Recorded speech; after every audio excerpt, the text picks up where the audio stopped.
एक वक्त था जब ओरिजिनल पेंटिंग्स या आर्टिफैक्ट्स खरीदने के लिए लोग स्पेशली आर्ट गैलरीज जैसी जगह जाया करते थे। लेकिन अगर मैं आपको ये सजेशन दूं कि आप अपने घर बैठे बैठे किसी क्रिएटर की बनाई हुई ओरिजिनल तस्वीर हो या गाना हो उसको खरीद सकते हैं, तो आज के समय में ये मुमकिन है। आज के इस वीडियो में हम नॉन फंजिबल टोकन्स यानी NFT के बारे में, इसका इतिहास और उसके बारे में नजदीकी से समझेंगे। सो वीडियो को एंड तक देखने के लिए बने रहें। नॉन फंजिबल टोकन को सिंपल लैंग्वेज में अगर हम समझे तो ये एक तरह का डिजिटल एसेट है जो एक हूबहू चीज के साथ भी इंटरचेंजेबल नहीं हो सकता।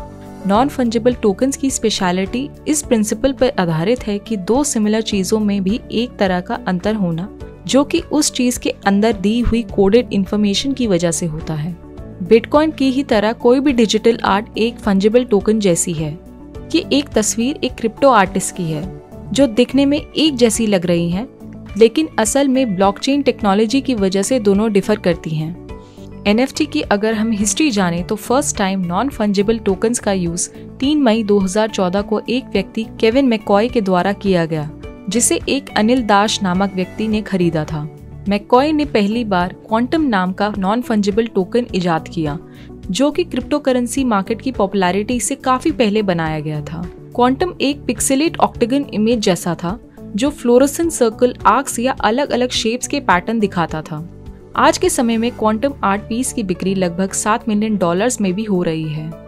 कई एक्सपर्ट्स का ये मानना है कि 2014 से पहले भी 2012 में सबसे पहले NFT के रूप में कलर्ड कॉइन्स का ट्रेंड चला था, जो कि एक यूनी एशिया नामक एक व्यक्ति के ब्लॉग पोस्ट से पॉपुलर हुआ था। इसमें एक छोटे यूनिट जैसे बिटकॉइन प्रणाली के रूप में बिटकॉइन स्क्रिप्टिंग लैंग्वेज यूज करी जाती थी।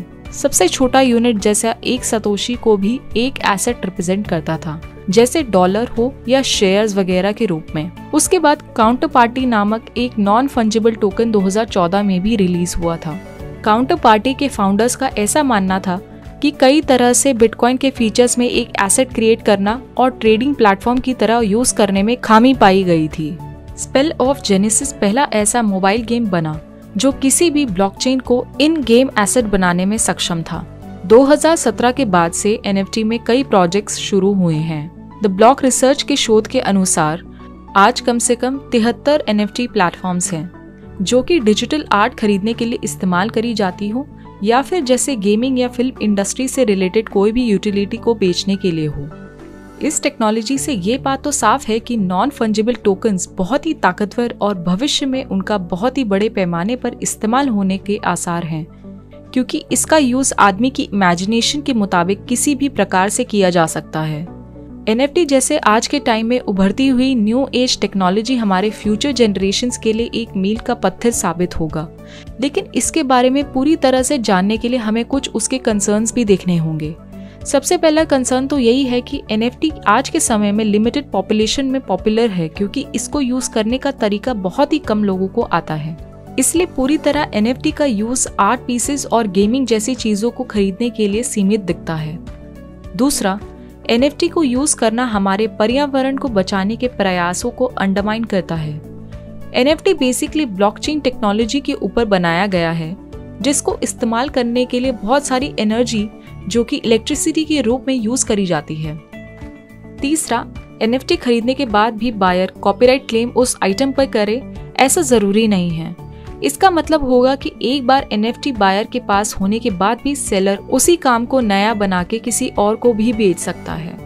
आखिरी में, कई केसेस में NFT को खरीदने के समय में फ्रॉड और प्लेजरिज्म जैसी केसेस भी पाए गए हैं, जहां की कई कलाकारों के सामान को बिना उनकी परमिशन के उन चीजों को गलत तरह से कॉपी करके बेचा गया। हम सब इस बात को जानते हैं कि कोई भी नई टेक्नोलॉजी के आने के समय में कई चेक्स एंड बैलेंसेस रखने बहुत जरूरी हैं। इसके लिए हम सभी को इस टेक्नोलॉजी के बेहतर इस्तेमाल के लिए न सिर्फ जागरूक रहना पड़ेगा, बल्कि गवर्नमेंट को भी इसके लिए नए कानून और मापदंड तैयार करने पड़ेंगे, ताकि ऐसी टेक्नोलॉजी भविष्य में नई क्रांति ला सके। ये वीडियो देखने के लिए धन्यवाद। Please do like, share and subscribe our channel.